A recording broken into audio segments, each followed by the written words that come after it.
What's up, guys? It's Brandon Flash. Today you're joining me with the 2024 Tesla Model Y rear-wheel drive and US spec. And we're going to be talking about my experience with this in comparison to my Model Y all-wheel drive with the 4680 battery pack and how this is what that should have been.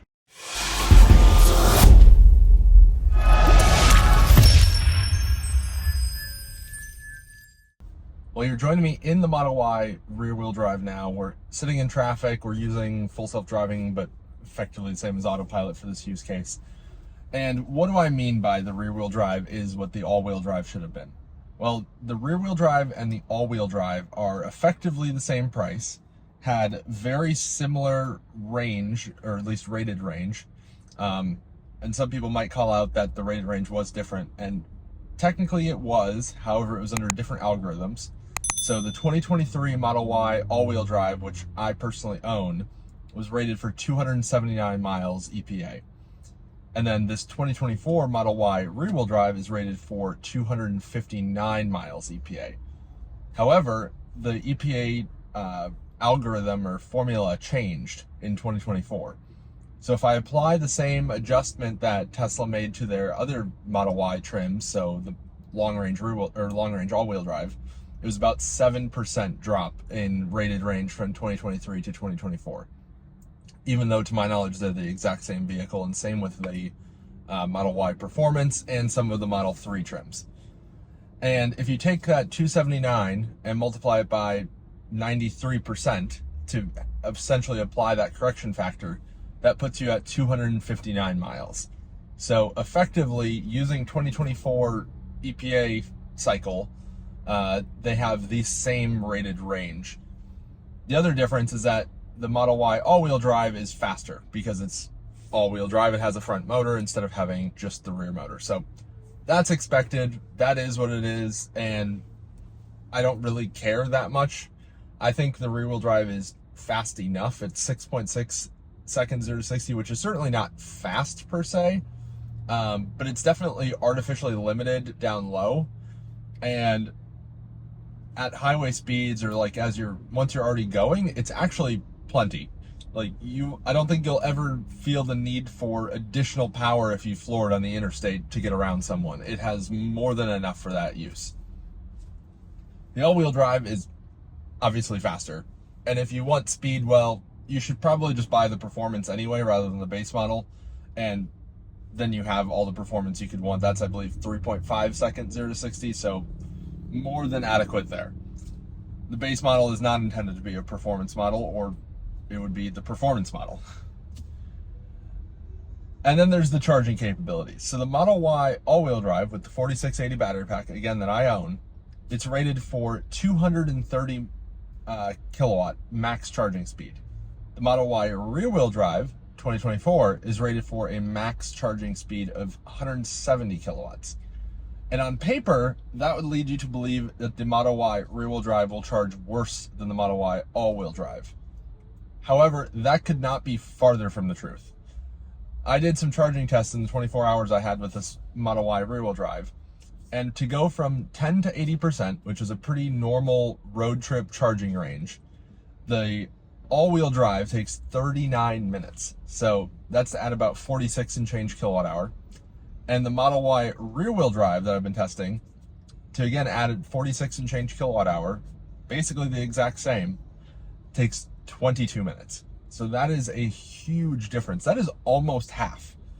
And sure, that's only 17 minutes, but you take that 17 minutes across multiple charging sessions, or if it's the difference between you just going inside, using the restroom, grabbing a snack, and then being ready to go, or doing that and then still waiting another 20 minutes or 15 minutes, whatever. That's a huge difference, and you're getting the same amount of range.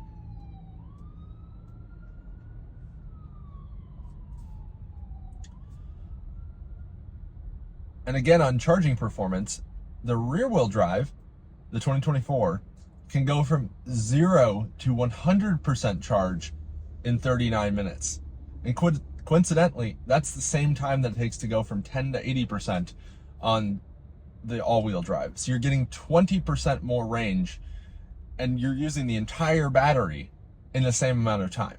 And realistically, you're probably never going to go from 0 to 100% on a road trip in the real world. If you are, then you got what you signed up for. You should probably have a long range if you're doing that on a regular basis. But the all-wheel drive to go from 0 to 100% takes over an hour. And a key reason for that is that the rear-wheel drive is actually a software-limited long-range battery, at least in the US. In the rest of the world, including Canada, it's actually an LFP battery, so completely different.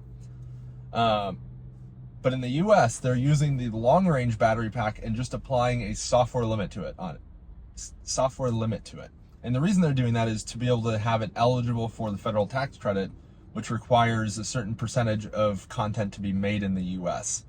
So that's what is the driving factor for it being different than the rest of the world, and realistically probably using a more expensive battery than they necessarily have to.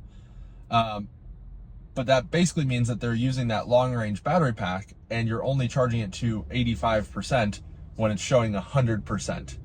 So that makes a huge difference in the charging capabilities because you're never actually charging all the way to full.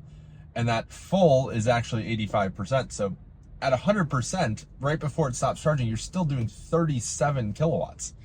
And that's what the all-wheel drive is doing in, I believe, like 92 to 95%, something like that. And deep into the curve, it's just great charging. The rear-wheel drive will do 170 kilowatts roughly until about 45%, whereas the all-wheel drive is peaking at 230 claimed. I've never seen more than 223 kilowatts, and then basically immediately dropping. And I'll post a link to the tweet with these graphs down below, and I'll also be doing a full charge curve analysis, but I may have already posted that by the time this goes up, or it will be coming soon. Subscribe if you haven't. But the charging performance difference is make or break for this vehicle.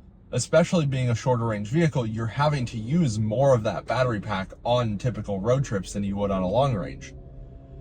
And it's really what the 4680 was supposed to be. When Tesla had their battery day, I believe it was 4 years ago, they claimed that the 4680 cells would be cheaper, they would be higher energy density, they would be faster charging, and that just could not be farther from the truth. And Tesla's using their old tech, 2170, that they developed with their partners Panasonic and LG, and it's substantially better than the ground built up, or from the ground built up 4680 that they put in the Model Y.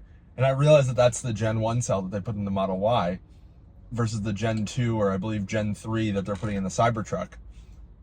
But in my opinion, they should have never sold that to the public. It would have been fine for them to do that, some test runs for their internal fleet, or maybe even lease-only vehicles, so that way people wouldn't end up stuck with them. I could understand that. That's a way to put a public or a kind of experimental vehicle into the public's hands without having to shift that liability, if you will, onto general consumers that do not realize what they're getting. And another point here is that Tesla does an absolutely terrible job of communicating all of these differences to buyers. On paper, these cars look nearly identical, with the all-wheel drive actually potentially looking better. And yet, in reality, it's the exact opposite. And Tesla really needs to do a much better job, and the industry as a whole, of communicating the capabilities and how this actually translates to the real world for buyers. So, if you own one of these vehicles, if you've been in the market for one of these vehicles, would love to hear your thoughts down below. If you haven't already, hit the like button, hit the subscribe button, and I'll see you guys on the next one.